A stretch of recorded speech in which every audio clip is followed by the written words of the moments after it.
Welcome to What If, where nothing is real, but everything could have been. Imagine waking up in a world where victory posters of the Third Reich cover New York's skyscrapers. Children salute before every school lesson. And history isn't what really happened. It's what the regime wants you to remember. In this alternate world, the Axis powers triumphed, and humanity stepped into a darker century, one where freedom became a forbidden word. It wasn't impossible. In 1941, the German army was at the gates of Moscow. Britain was exhausted, and America still watched from across the ocean. If Japan had attacked the Soviet Union instead of Pearl Harbor, if Hitler hadn't split his forces, chasing glory instead of strategy, the Soviet Union might have collapsed within months.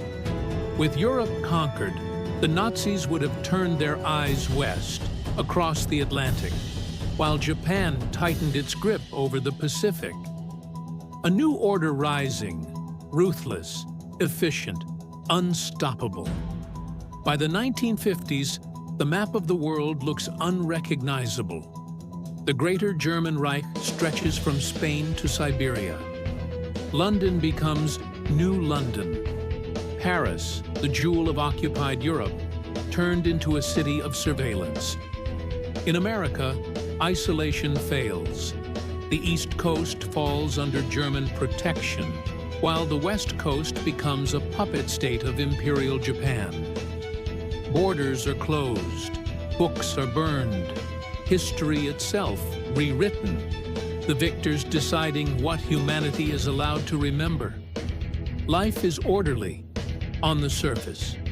Trains run on time, the streets are clean, but behind every wall, whispers vanish overnight.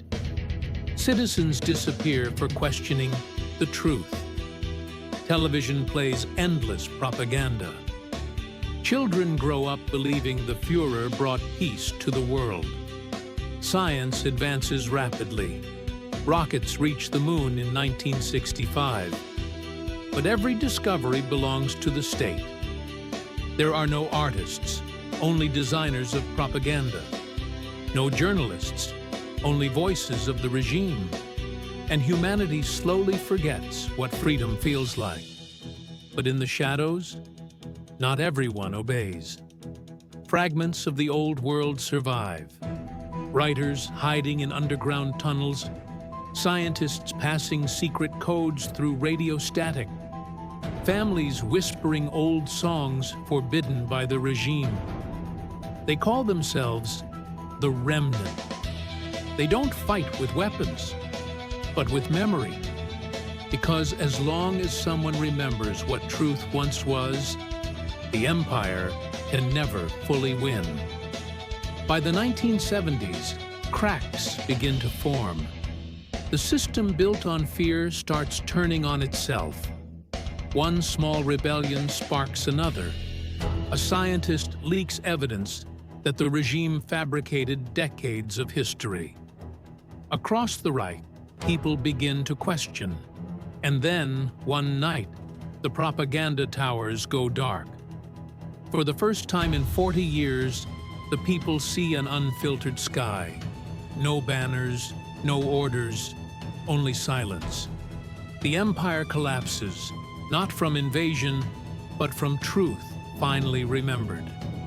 History in our world chose differently, but this story reminds us how fragile freedom truly is. The future is never guaranteed. It exists only because people, somewhere, sometime, refused to surrender.